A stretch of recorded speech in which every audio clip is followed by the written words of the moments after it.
5 लाख कोटी 10 लाख कोटी कर्ज हे माफ करता, तर शेतकऱ्याला सबसिडी द्यायला काय हरकत आहे थोडी?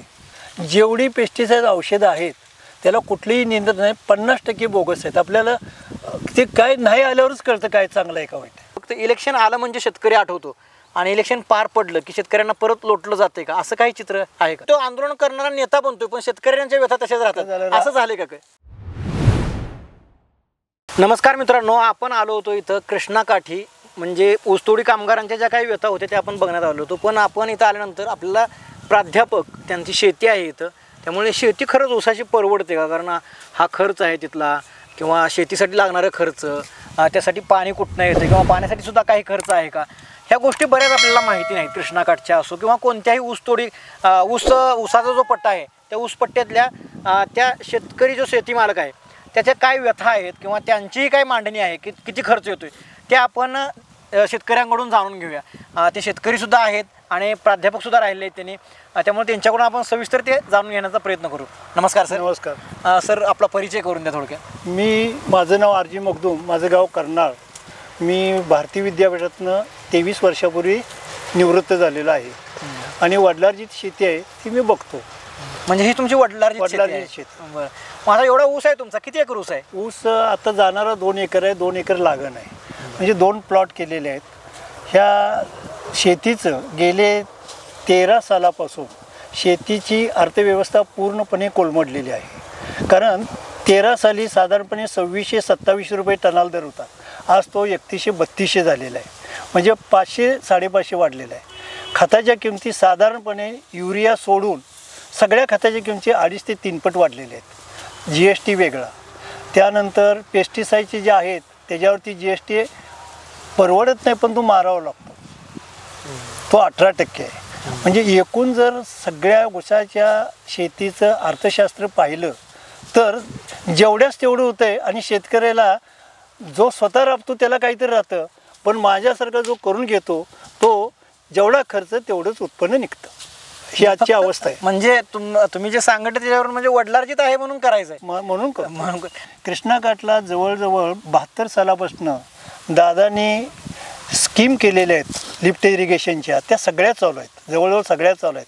काही दुष्काळी आहेत आणि काही कोऑपरेटिव्ह स्कीम साधारणपणे नदीकाठच्या पट्ट्यामध्ये सगळीकडे आहेत.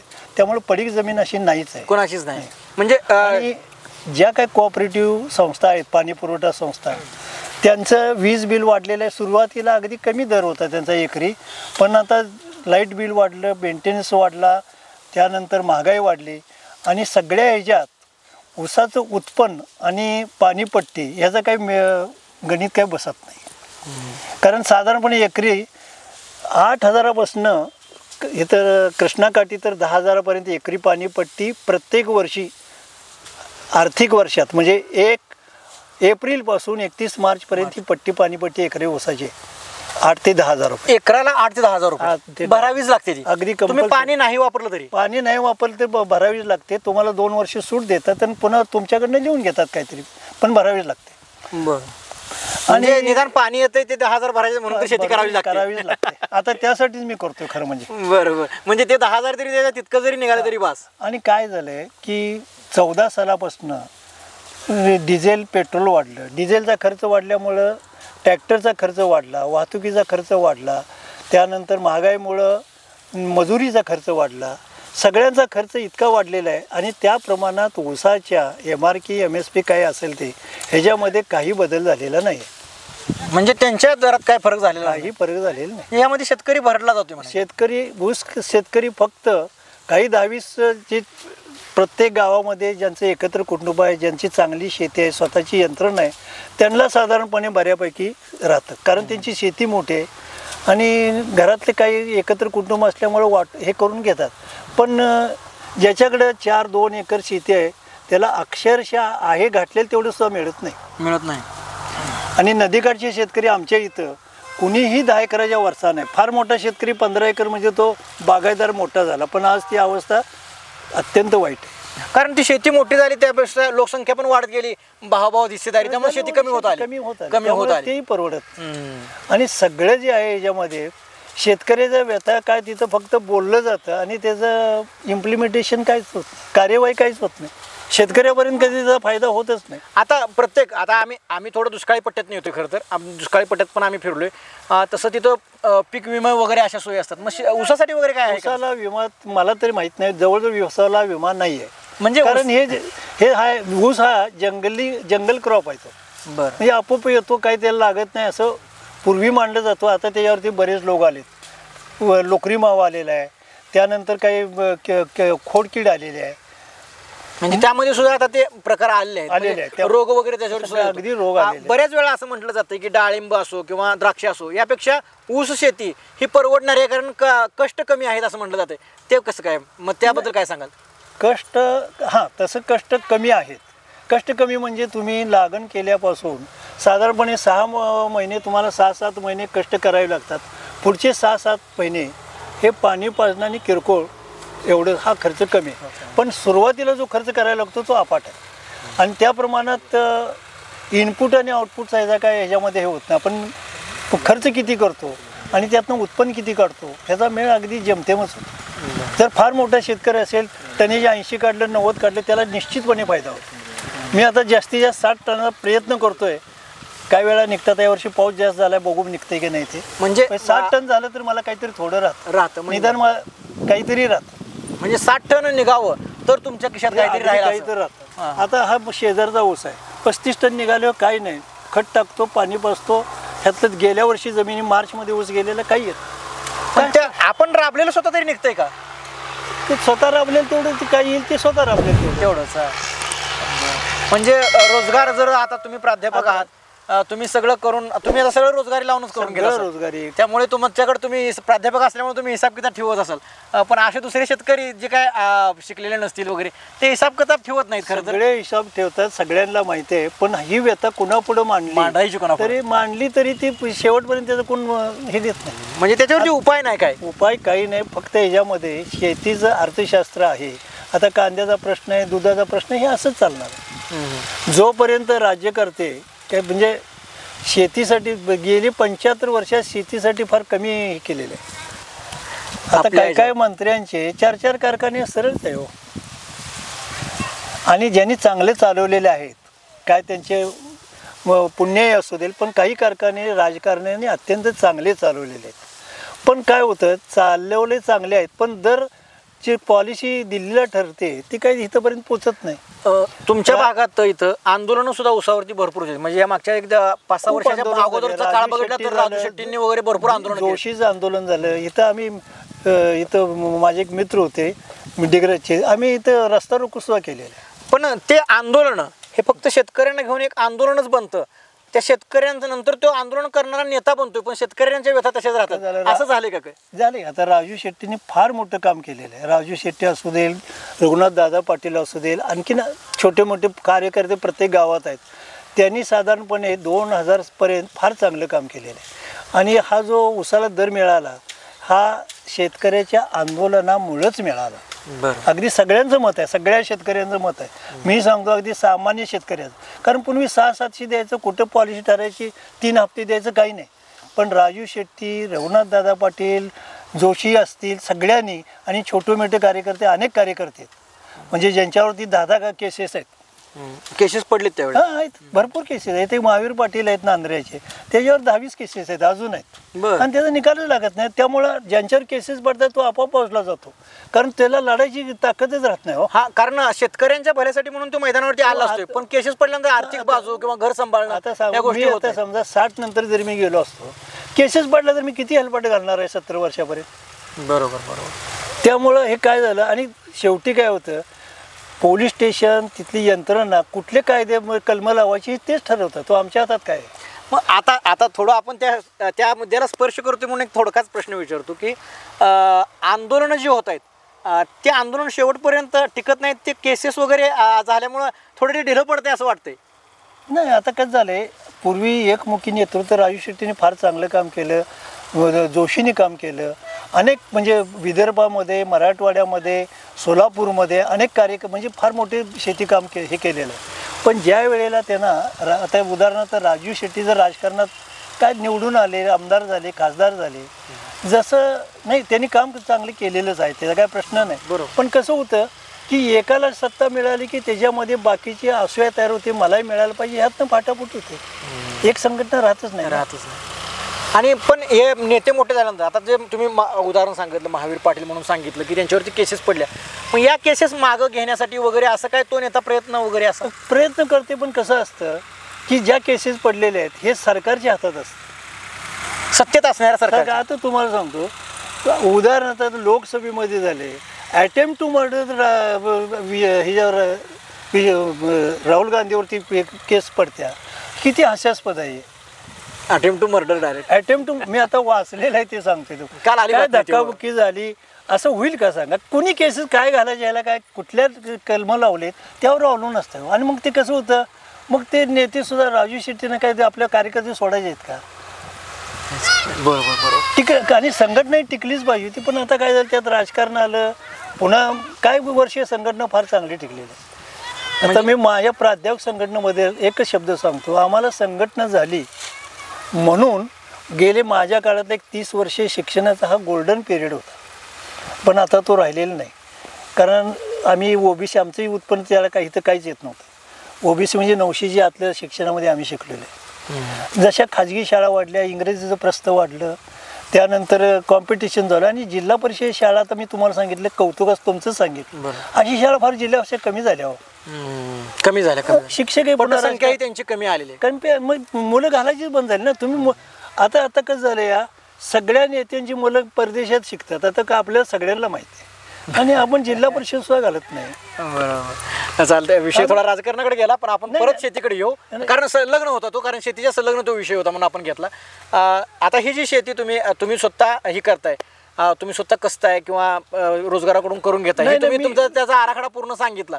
पण एखादा मोठा बागायतदार असेल किंवा इथून पुढं तुम्हाला आता शेतकरी म्हणून वाटतंय की आपल्या मुलांनी शेती करावी? जवळजवळ शेतामध्ये काम करायची, थोडक्यात कष्ट करायची प्रवृत्तीच कमी झाली नवीन पिढीमध्ये. बरोबर. कारण कर्मवीर अण्णांनी कमवा आणि शिका त्याच्यामध्ये मी काम केलेलं आहे. कमवा आणि शिका ही शांतिनिकेतनला तेच होतं, कमवा आणि शिका. आता कसं झालंय की आपल्याला शेतीत काम करणं, तुम्हाला आश्चर्य वाटेल, मी नोकरी लागलो विलिंग्डनला, त्याला मी पाणी पाजायचं काम केलेलं आहे. बरं. काय मला लाजच वाटत नव्हतं, काय नाही. पण आज आमचा मुलगा, त्याला म्हणजे वाहनं नव्हती, आज एक अर्ध्या किलोमीटर जायला तर त्याला गाडी द्यायला लागते. बरोबर. मुलं, आणि विशेषतः गेले 20 वर्षात 22 मोबाईल आलं तसं जवळजवळ पिढी आणि कुणाच्या हातात राहिलेलं नाही. माझं नातू मला ऐकत नाही. बरोबर बरोबर. मग दुसऱ्याला कुणाला ज्ञान शिकवायचं माझ्याकडे नैतिकताच नाही. हो बरोबर. म्हणजे आता ते शेतीकडे येतील असं काय वाटतं? शेतीला येत नाही. आता जी शेती करतात काही याच्यात की ज्यांना नोकरी नाही, काहीतरी केलं पाहिजे, वडिलांशीच आहे, आपण राबलो तर काहीतरी मिळतंय, असे करणारे भरपूर. तुमच्याही वडिलांनी शेती केली, तुम्ही प्राध्यापक असूनही आज शेतावर आला, आम्हाला आनंद झाला तो बघून, कारण तुम्ही पण इतकं लक्ष देताय. असं तरी मुलं देतील लक्ष, काय वाटतं? म्हणजे तुमची मुलं राहू द्या, पण पिढी तरी येणारी असं काय वाटतं पिढीबद्दल? काही पिढ्यावर का काही घराणे असे आहेत की शेतीकडे लक्ष देणारे आहेत, पण काही मुलं कसं होतं या की ज्यांना कसं होतं BM.Com झाला, BSc झाला, MSc झाला आहे, नोकऱ्या नाही त्या. बरं, शिक्षणामध्ये तुम्हाला काय झालं की MSc डिग्री अगदी मास्टर घेतली तरी शिपाईच्या नोकरीसुद्धा लागत नाही. मग ती अशा अवस्थेत मग शेतात काम करायला नको वाटते. बौद्धिक ज्याला आवड आहे त्याला शारीरिक कष्ट करायची आवड राहत नाही. शारीरिक कष्ट केलं तर शेती आहे. शारीरिक कष्ट भरपूर करावं लागतं, भरपूर करायला लागतं. बरोबर. आणि एक म्हणलं जाते असं सोशल मीडियावर सुद्धा बऱ्यापैकी ट्रेंड फिरतो की शेती हा म्हणजे एक जुगार आहे, पैसा टाका पण तोच रिटर्न तेवढा तितका येईल का अशी शाश्वती नसते. कारण निसर्गावर शेतकऱ्यांना 5-10% शेतकरी यात मिळतात नाही असं नाही, पण जो अल्पभूधारक आहे त्याची आज अवस्था फार वाईट आहे. अल्पभूधारकांची, ज्यांचा आमच्या भागात 5 एकराच्या खाली अल्पभूधारक म्हणतात आणि 5 एकराच्या वरती जरा बागायतदार. पण कसं आहे, आता तुम्हाला एकाच वाक्यात 13 वर्षात 500 रुपये उसाला दर वाढला, काय राहत असेल सांगा? टोटल 13 वर्षात फक्त 500 रुपये दर वाढला. 500 2600 रुपये मी घेतलाय 13चा. आणि बाकी दुसऱ्या दृष्टीने कोणाला म्हटलं तर त्यांचे दर वाढलेत, झपाट्याने वाढलेत, सगळे दर वाढलेत. औषधाचे वाढलेत, खताचे वाढलेत, मजुरीचे वाढलेत, डिझेलचे वाढलेत, शेतीची मशागत करायची म्हणजे ट्रॅक्टरचे वाढलेत, ट्रॅक्टरच्या किमती वाढलेत. बरोबर. हा खर्च आणि यातनं आता उत्पन्न येणारे याचा कुठेही काही मेळ बसत नाही, ही ताळमेळ लागत नाही त्या महागाईचा. मग आता जो काही मुद्दा उचललाय की शेतकऱ्यांना हमी भाव माल वगैरे, आता हमी भाव देऊ देत, पण आता याचा हमी भाव देतात, पण आता तुम्हाला सांगतो सोयाबीनचा हमी भाव डिक्लेअर केला की 49 काहीतरी 60-70. पण ज्यावेळेला सीझन चालू होतो त्यावेळेला ती ओला माल असतो. त्याचा हमी भाव कसा असतो की ज्याचं मॉइश्चर 10 आहे हे स्टँडर्ड ठरवलं आहे त्याला भाव 49-70 रुपये. आणि ज्यांचं मॉइश्चर जास्त आहे त्यांचा भाव, पण ती सरकार जी खरेदी करते ते अगदी चांगलं असेल तर ती घेऊन येतात, नाही येतच नाही. त्यामुळं हमी भाव ठरलेलं हे फक्त कागदावरती, प्रत्यक्ष केंद्र कधी चालू होत नाही. आज विदर्भात मी काल बघितलं 7,000 कापसाला दर आहे. 7,000 हमी भावाचं मी आता ते टीव्हीवरतीच बघितलं. त्याला परवडतच नाही होतं. बरोबर. जी केंद्र चालू केली आहेत, बरं जी शेती आहे त्या प्रमाणात केंद्र किती चालू आहेत. ज्यावेळेला तुम्हाला तूर कमी पडते त्यावेळेला तुम्ही हमी चालू करता, ज्यावेळेला उत्पन्न वाढतं त्याला गॅरंटीच राहत नाही ना. काय कांदा पिकला तर एकदम 60 रुपये, नाही पिकला तर 5 रुपयाला विचारत नाही. टोमॅटोचं तुम्हाला माहिती आहे, हे टोमॅटो हे आहेत म्हणजे नाशवंत हे आहेत, म्हणजे थोडं कधी लागेल ते सोडून जर दिलं. पण जी टिकाऊ हे आहे त्यानंतर समजा साठवणूक करायचं म्हणलं तर कोल्ड स्टोरेजचं भाडं वाढलं, त्यांची हे वाढलं, इलेक्ट्रिसिटीचा खर्च वाढला. म्हणजे तिथं ठेवणं सुद्धा द्राक्ष बागायतदाराला परवडत नाही. ते मनुके तयार केलेलं त्याला सुद्धा परवडत नाही. काल आर पाटलांच्या चिरंजीव स्टेटमेंट आहे, जवळजवळ द्राक्ष बागा निम्म्या कमी व्हायला लागले तासगाव तालुक्यात, आणि फॅक्ट आहे. आता आपण एक तुम्ही म्हटलं की मुचंडीला तिथं तेल येऊन माझं प्राध्यापक वारले, ते ऍक्सिडेंट तुमच्या गावाजवळच होता. त्याची द्राक्षे बघाय, त्याचा मुलगा परवा येऊन गेला, तोडून टाकले. म्हटलं परवडतच नाही म्हणून. आणि डाळिंबाचं म्हटलं तेल आले की काय मिळत नाही, तो रोग काहीच राहत नाही. म्हणून मी तुम्हाला मग अशी डाळिंब किंवा ह्यापेक्षा चांगला म्हणतो. मुचंडी म्हणून त्या गावाला मी जाऊन आलो, तुम्हाला माहिती असेल. माहिती आहे मुचंडी देवस्थान तिथं दर्याबा म्हणजे तो तेली म्हणून तिथे आम्ही जेवायला 2-3 वेळा गेलो, तिथं बघितले ते. आता तुम्हाला वाटतंय का की असं, आता तुमचा अनुभव भरपूर आहे, शेतातलं पण तुम्ही बघितलं, ऊसानंतर ऊस तुम्ही म्हणताय की परवडत नाही, मग तुमच्या या शेतीला पूरक असं ऊस सोडून फायदा होईल असं एखादं पीक तुम्ही घेतल्याचा प्रयत्न वगैरे इथल्या ह्या पट्ट्यातल्या कोणी केलाय का, असा वेगळा प्रयोग घेता येतोय? वेगळा प्रयोग तुम्ही आता जर सोयाबीन हरभरे जर चाल हे तुम्ही हमी भाव देताय, ते जर तुम्ही खरेदी केलं तर ऊस कमी होईल. आणि दुसरं असं की तुम्ही बघा, आपण सगळ्याच्या ठिकाणी पर्यावरण म्हणतो, मराठवाड्यामध्ये 39 कारखाने आहेत सोलापूर जिल्ह्यात, एकरी 30 टन उत्पादन मिळते, त्याचा उतारा 8.5-9% आहे. केवळ कॉम्पिटिशन राजकारण ते कारखाने नाही, आणखीन एक 20-25-50 वर्षांनी खरंच ते जमिनी नापिकून वाळवंट होईल. बरं, तुम्ही सोलापूर जिल्ह्यात बघा, तुम्हाला सगळं बरोबर. आता इथं आम्ही निदान हे 30-35 टन निघतो, ही सरासरी 35-40 तर आहे. पण त्या भागातली सरासरी तुम्ही बघा ह्याची सोलापूरची 2 धरणं मोठी आहेत, उजनी आहे.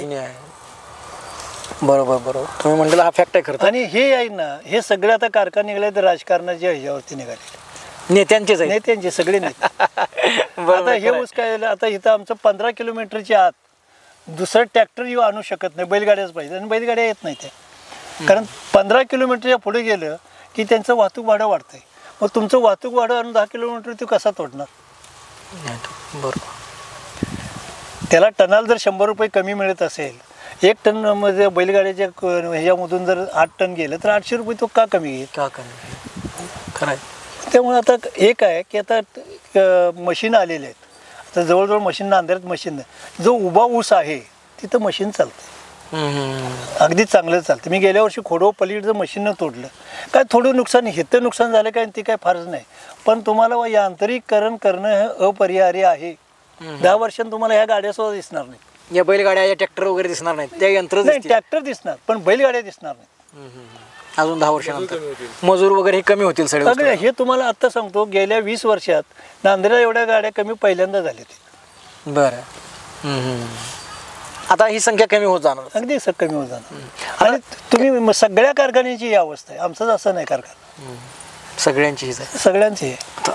आपण शेवटाकडे जाऊया व्हिडिओच्या पूर्ण मुलाखतीच्या. शेवटचाच एक प्रश्न असा की तुम्ही व्यवसाय प्राध्यापक आहे, शेती केला तुम्ही, मग अशी राजकारणाचा थोडा स्पर्श केला आपण यामध्ये, तर या सगळा एकूण राग असा बरोबर नाही, राग नाही, पण आपण फॅक्ट सांगितलं तुम्ही. असं एकूण एक बघता तुमच्या अनुभवानुसार काय वाटतं की फक्त इलेक्शन आलं म्हणजे शेतकरी आठवतो आणि इलेक्शन पार पडलं की शेतकऱ्यांना परत लोटलं जाते का, असं काही चित्र आहे का? कसं आहे, इलेक्शन स्थानिक पातळीवरती होतात, काही जिल्हा पातळीवर होतात, काही देश पातळीवर होतात. हे आश्वासनं दिली जातात, सगळं होतं, पण प्रत्यक्ष तिथं जी पॉलिसी मेकर आहे तिथं जर चांगलं ठरलं तर काही आवड काहीच नाही. कारण शेती हा जवळजवळ 60% व्यवसाय भारतात. कृषीप्रधान देश आहे आपला. कृषीप्रधान आहे, पण अक्षरशः तिथं जे आता तुम्हाला माहिती आहे की भारतामध्ये सगळ्या संपत्तीची वाटणी इतकी असमान व्हायला लागली, पुढं काय होणार आहे कोणास ठाऊक नाही. आता तुम्ही सांगा, शेतकऱ्याच्या खताला पूर्वी सबसिडी होती.